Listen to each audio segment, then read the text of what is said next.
It is on the survey that was recently done, and it put Uganda at 22% of public participation, 58% transparency, and 59% budget oversight. Now, this is in relation to access to information on budget and how you know how well you and I know our budget. It was passed, but we are not sure, we are not happy about it. We don't even know the ingredients of some of these things that were passed.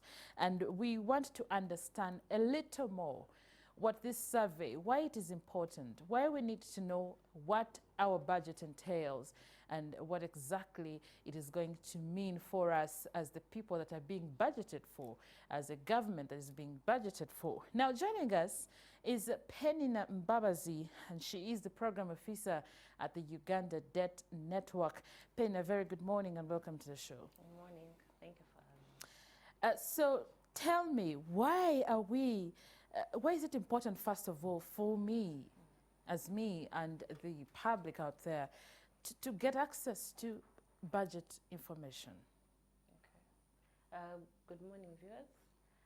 Budget information is important because already as citizens, we should be able to get to know what exactly it is that the budget has for us in terms of service delivery.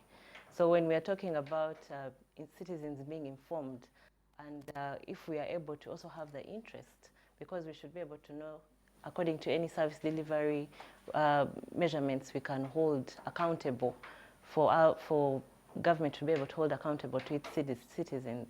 That's the most important thing. That's right. Yeah. Now, so do we actually have access?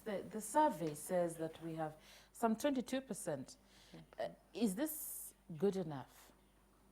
In budget transparency, we had 58%. Yeah, transparency is 58%. I mean, in participation. Participation is still, of course, it's still lacking, because already government has tried to also make some initiatives and strategies towards having citizens participate. Right. There could be also those consultations that they hold annually, but they're not doing enough. So you find even with having a number of these consultations done regionally, the communities are still not able to look at their budget priorities being put in the budget. Right. So it leaves that space also lingering, as well as also having an extensive citizens engagement from the beginning of the financial year till the end, not only towards the end when it comes to implementation. Right. Practically sitting with not only the local governments, but also the local governments having the initiative to also sit with their own people to be able to take them through and also let them understand and own, at least have a voice in the budget. Right. What can be improved about this? There is need to have a lot of comprehensiveness on the budget. Right now, between what it was last year, 2 years ago, Uganda had scored 60. In transparency. But you find now budget documents are starting to become less of, for a citizen to be able to read it, they would have to have the right knowledge to know that when they talk about figures or IPFs, they mean a lot of these different jargons that citizens should be able to also understand. So you find the comprehensiveness is lacking, as well as the information to do with not only budget, but even debt, to see how far we are going with it, and also know that once we are also trying to pay our taxes as citizens, we're also demanding for proper service delivery by just being able to know how much it is that is going to these service areas. So we find that most of the time, as much as government has tried to put in this number of strategies, we are finding it difficult for citizens to still be able to come on board and know that it's not only formality, it is also what they need to also show on the ground, that here when I go to a health center, I'm able to receive the attention they may need, or even the services at a school or anywhere. So it's that's what's lacking. Right. Yeah. We have been in the budget was actually passed during we're entering COVID-19, and then it was passed hurriedly. Not many people got access to knowing what was going on. We also see that members of parliament are heavily invested in the preparation, but they never follow up. on the implementation. And this speaks volumes, definitely. Why do they care so much about the budgeting process than the implementation? And how best can I, as a citizen, look into this and, call them to accountability? For our leaders, yes, of course, as Parliament, they have a big role that they should be able to play when it comes to oversight. And as good as they're able to do the planning, they should be able to do as well in implementation time, do their own oversight on how things are going. But what we want to be able to also push for is that as citizens, we should be able to hold our leaders accountable. That's right. We shouldn't be able to let them be able to still have seats in Parliament and not be able to communicate to their people.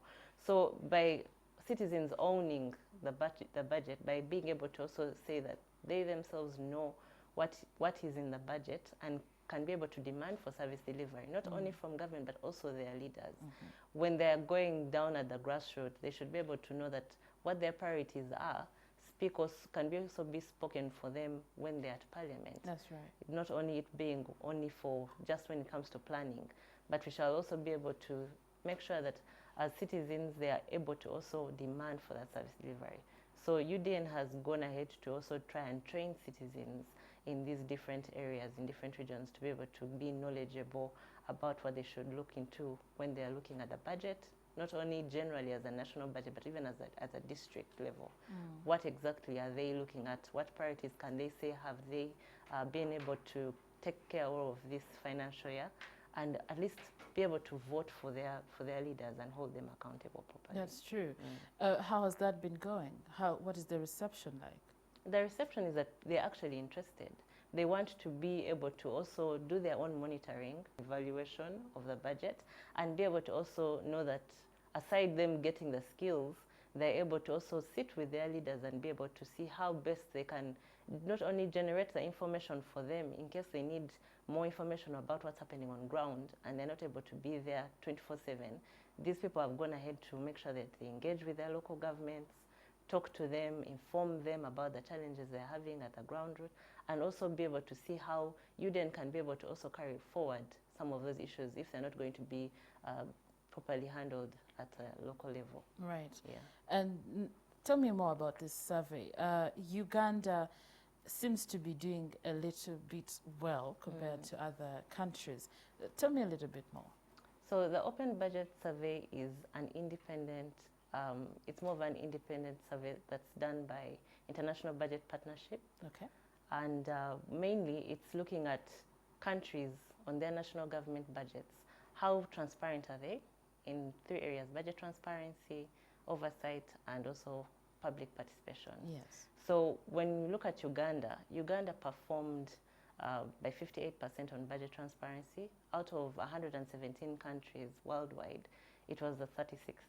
So we still had a bit of a low position. But when it came to Africa, South Africa was the first, followed by Uganda. Yes. The only challenge is that the gap between Uganda and South Africa was a bit big, but also it speaks a bit of a volume as well to see that Uganda not only it's not failing to excel even as within Africa. And within East Africa, Uganda was the first. Wow. So there are different kinds of sides you would look at it from a point of view of when it comes to performance on parts of countries being able to work together to see how they are being able to be budget transparent. We can take the share of the good side of it. That's right. But as a country also trying to benefit to making sure that we improve our score, being that we were 60 2 years ago and now we are 58, would kind of also put questions what has around happened, what has changed. So there's a lot that we have also gotten to realize as just between this time of COVID, how the budget has been also taking its turn and how government has had to go back and look at how to mainly address it, to speak not only to the situation, but generally also to a number of different challenges that we have faced during this time. So for now, it's basically what strategies are being put on ground at the moment. Yes, true. And we know that Ministry of Finance has tried to make sure that there are documents online, and also what the survey is measuring is that online visibility. And the documents actually there when you go online to check on their website, www.budget.co.ug, whether there is actually that information, and if someone who's at the ground can be able to also be able to look at, to get that information, which somehow is dwindling because not everyone has a smartphone, not everyone is online. True. So you find a lot of districts are also having to be put in line to be able to publish this information, put it on their notice boards, inform their citizens at the ground, not only leave it to us here at the top to be able to access this information. That's right. Yeah, so you find those are kind of the measures that are also being looked at. But for the bit of also timeliness, how fast are these documents being uploaded? It's not for sitting on them. Practically, if a budget is made today, it should be up by tomorrow. That's right. I should be able to access it, not wait for after 2 months or 3 and we're already into implementing and I can't be able to trace how far we have reached. I think also being able to translate it into different languages is still a challenge. Yes. Not many people know how to read English. Not many people understand different languages, and so it becomes a challenge. But when you talk about, I'm mostly interested in citizen participation.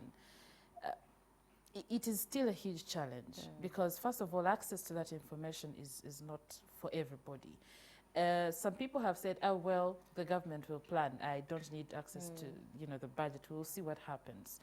Others are concerned that whatever is being budgeted for is unnecessary. They ought to have A, B, C, D, but they're not going to be listened to. Uganda Debt Network, what are you doing about that?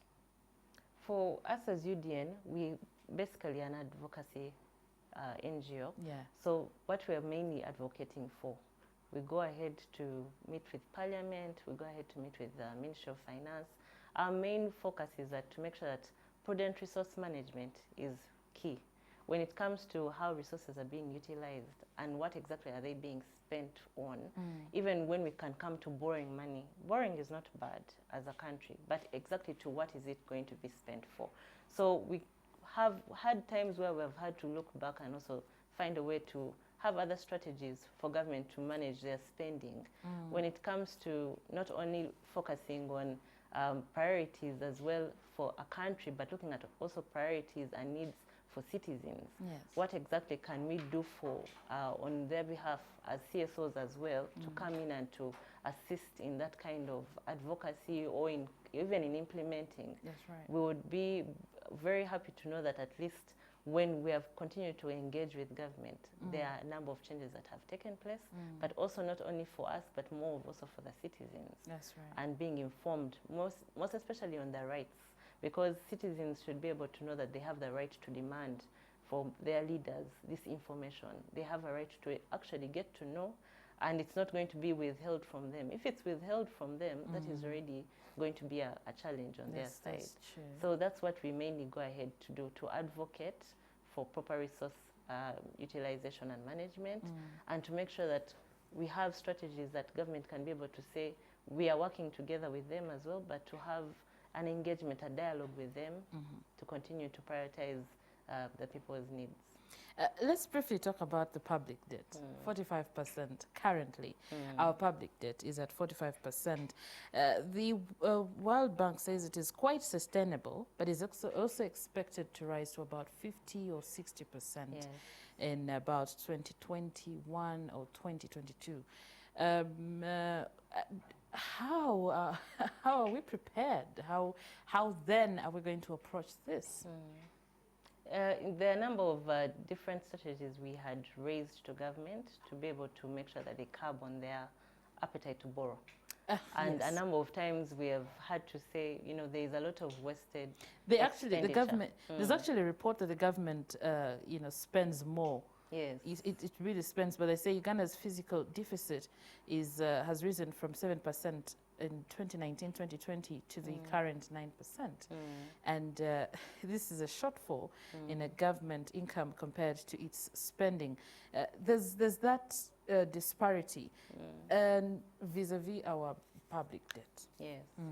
So most of it has been on looking at different strategies wasted expenditure being number one. If there are still a number of travel expenditures that are still high, we have said that, hey, if this is where you're able to try and cut back, to be able to also see that these resources can go into actual implementing or project different areas that it would fit into, rather than spend a lot of money on travel, as well as also looking at what we borrow. What are we borrowing for? Is it going to meet the needs of the people? Already, when you go on the ground, you find a lot of projects have been put, which is a good thing, but even the beneficiaries may not be able to even enjoy those projects. So we have had to also say, if you're borrowing for a project, what exactly is the return in investment? Have we been able to also carry our own studies and say that we are able to look back and say, from the time this project was launched, how much have we been able to receive as Ugandans? That's the openness that we need to know. We need to be able to know that by having a certain project like the Ginger Express Highway be open, we'll be able to receive these returns, and that will reflect even in our revenue. But already we know that a lot of pressure is being put on also on tax collections. That's right. And before you know it, the financial year is done, and it is back to again drawing the budget. Same story. So already it's what we have tried to advocate for is proper utilization of resources, and not for government to just borrow anyhow, but to borrow for a specific need. And even when it comes to supplementary budgets, the need to have those supplementary budgets should be also tamed down, because it can be a lot to handle already in a new financial year. Supplementary budgets. And that cuts already on the services that people receive already. That's true. So we shouldn't be able to lose track of such things and such insights. Already as a country, if we already have 58% on budget transparency, I'm sure by raising our score even higher to knowing that as a beneficiary to a project, you can be able to also get this information and see how well we can have a return in investment. How well am I going to know that this next financial year I won't be able to pay a lot of taxes, because I know this project that we launched last year will be able to cater to some of that. I will not be put on pressure as a citizen, neither will other citizens be put on pressure to pay their taxes, but more of also enjoy the money that they put in, because they get the right services. That's very right. We talk of debt, our debt, rising. There's also, we've seen over time an increase in the budgeting for debt repayment, which means there's reduced funding to different sectors, and all our efforts are into debt repayment. Well, as you continue to engage government on ways of how to reduce on this debt burden, is that a good percentage so far in the debt repayment? Debt repayment being the second largest now in when we look at the budget, it's definitely it's going to take a huge toll on us as a country. That's right. For the sustainability part of it, we don't believe it's sustainable if we continue borrowing and we do not see the services reflecting. That's where we want to continue pushing government to show that already if we're able to receive our services at the top, which is still missing, at least at the ground, let us know that someone is able to go to a health center and receive the right medication, drugs, and everything. But as debt repayment itself, it's still a huge number, and already we don't want to even go past the threshold. We seem complacent. We seem comfortable with that. We seem like, I know it's still manageable. 45% is still okay. We can manage.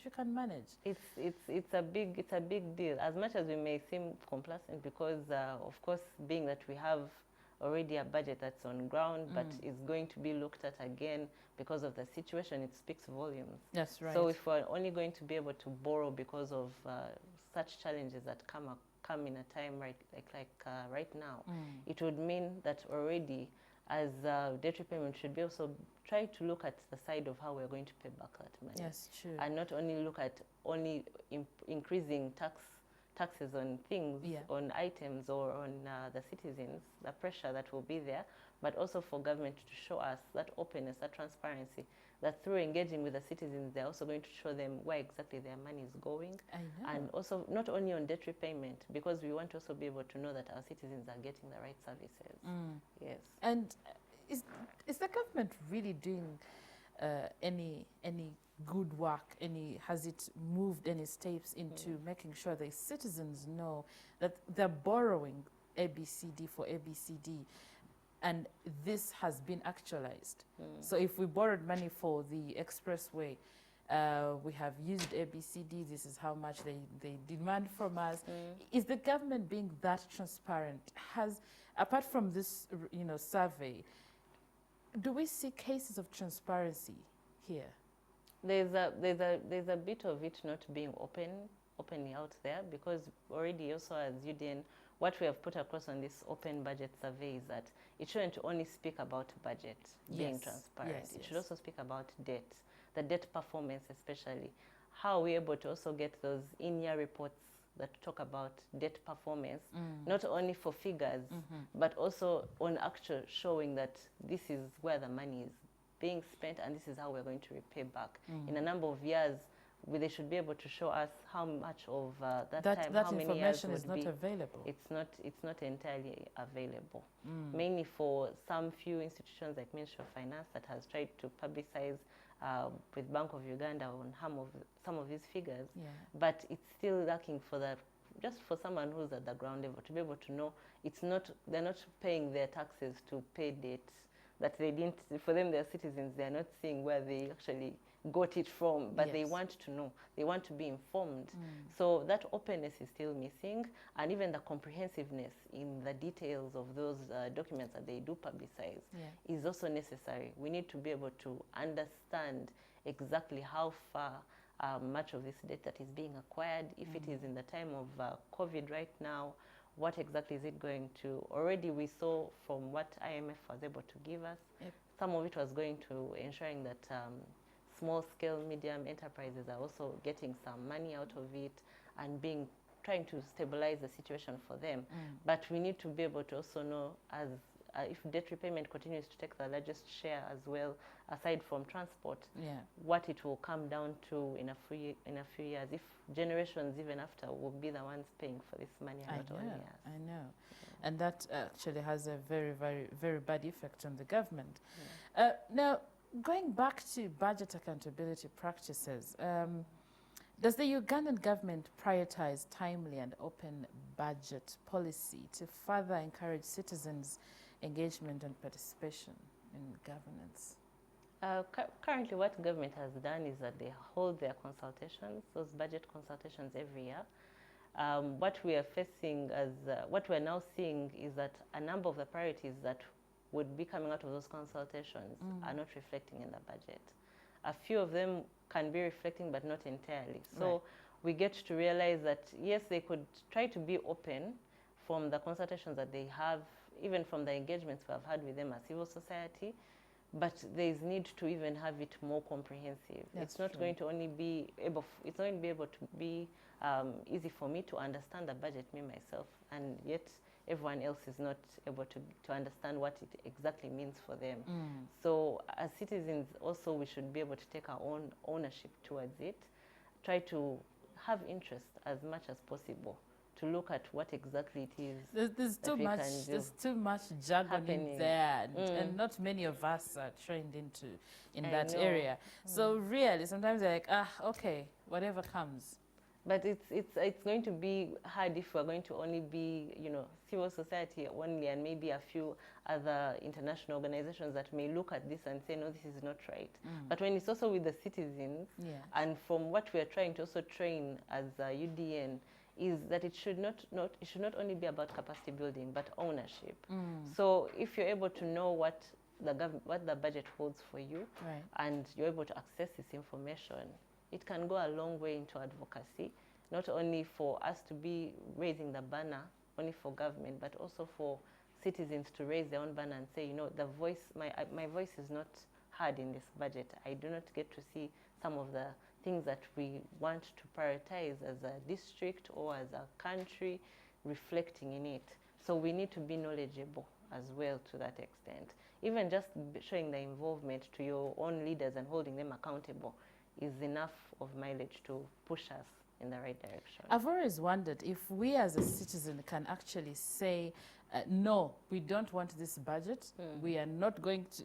Is there a possibility for us citizens to actually say no to a certain budget that has been passed? Yes, because from... We have the voice. Yes, we do have the voice, because from this financial year, what budget had been presented already by Ministry of Finance had actually had to change. It wasn't because of there was a lot of voices that were coming out. That's true. Because we're not seeing businesses being helped during this time. We were not looking at not only children not going back to school, not being reflected. It was like back to normal. And that alone spoke volumes, which already as civil society also and as UDN, we also decided to say, no, this is not possible. If people are not able to speak out, we're also there as well as civil society organizations, just like UDN, to be able to also channel these voices to the right people, so that can be aired out. And indeed, right now they're back working on the budget, because it needs to speak to not only them, but to a number of different citizens. Still, I don't see transparency here as they embark on a fresh, revision of the budget. I still don't see transparency here. We do not have access to what exactly they're trying to review. I beg your pardon. And this definitely has an effect. They're still going to come up and say, okay, so we tweaked here, things here and there, but still, as a citizen, we might not understand and feel the impact of what they have changed here and there. And therefore, how best can we as citizens, make noise to make sure we get access to these things, make sure we influence what is budgeted for? From our perspective as UDN, we got to realize that a number of times when citizens are aware about what the budget is and what it actually is supposed to reflect, they do a lot of monitoring and evaluating. Yes. Trust me, from the people that we have been able to train down at the grassroots, they are so informed about this information. They want to be able to even get more out of it, for their leaders to be able to look and say, if my people can be this informed, how am I not informed? I know. So we have seen that a number of cases have reflected that by citizens being informed and also knowledgeable, of course, carrying out these trainings on a ritual basis, more of like annually or even within months, that kind of interest has come out from citizens. So what would mainly be focusing on is not only it to be on us holding our leaders accountable, but can we also have the interest? Can we also have the ownership of this budget? Let it not only be for government to talk about it and not us, Let it be for everyone to be knowledgeable, but also for government to have the comprehensiveness on the documents and the information out there. What they put out there, whether it's on budget, debt, we should be able to know. We don't need to wait for documents. We can be able to see how best we can simplify also that information to be able to make sense for someone who's at the ground. That's true. Not only for it to speak to a few and not many. So that's what we are trying to look at as well. Talking of making it easy for others, there's always talk towards the budget speech. There's this talk of breaking it down, making it simpler. Why can't it be broken down right from the start? Yes, so that we do not have to go through, so we have to break down, these are taxes, these are different allocations here and there. And we do not actually understand the intricacies, even the little changes in there. We might not understand. I myself take time to go through that budget, and I have to look for somebody else to actually explain to me certain things, break it down for me to understand. And that actually clearly says a lot about what's going on. Now, let's talk about the comprehensiveness of budget information, especially in this pandemic. Specifically, the recently passed budget as we wind up. The pandemic is seriously, putting many governments, but in particular our government in the spotlight, and it is testing the public trust. And how do we move? How do we move forward? Because clearly, we refused the budget that was passed. Many people did, and we this questioned how the government is positioned at the moment. Well, being that it was a budget and had its own, there's a budget calendar. So being that they had to rush to read it at the time it was supposed to be read on 11th June, that was a priority for them. But already as a country, we definitely need to be able to see what else we can do, apart from simplifying it. Yes. There are a number of issues that can be raised, not only on the comprehensiveness, but also to ensure that as government, they're able to involve citizens at every stage. It shouldn't be only at implementation where they go back to talk to a farmer or a person. They should be from the beginning.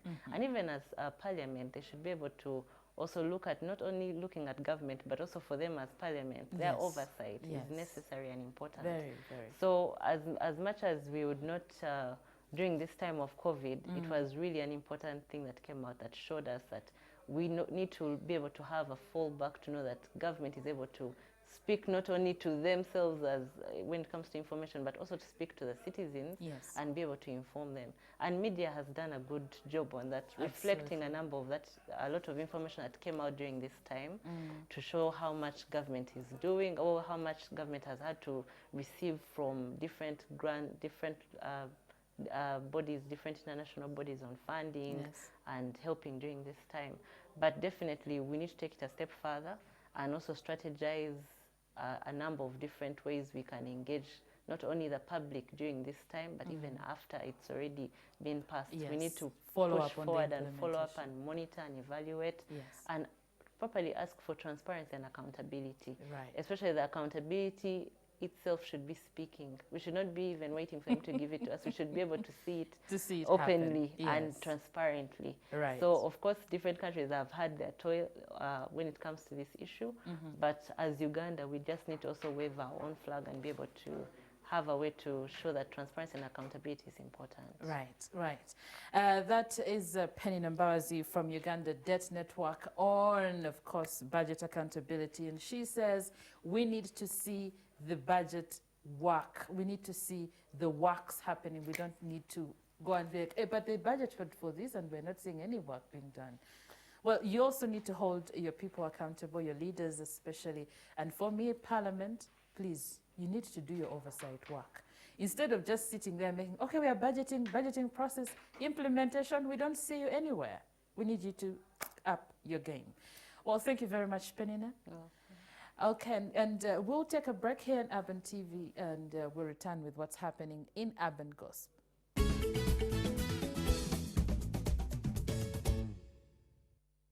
Urban.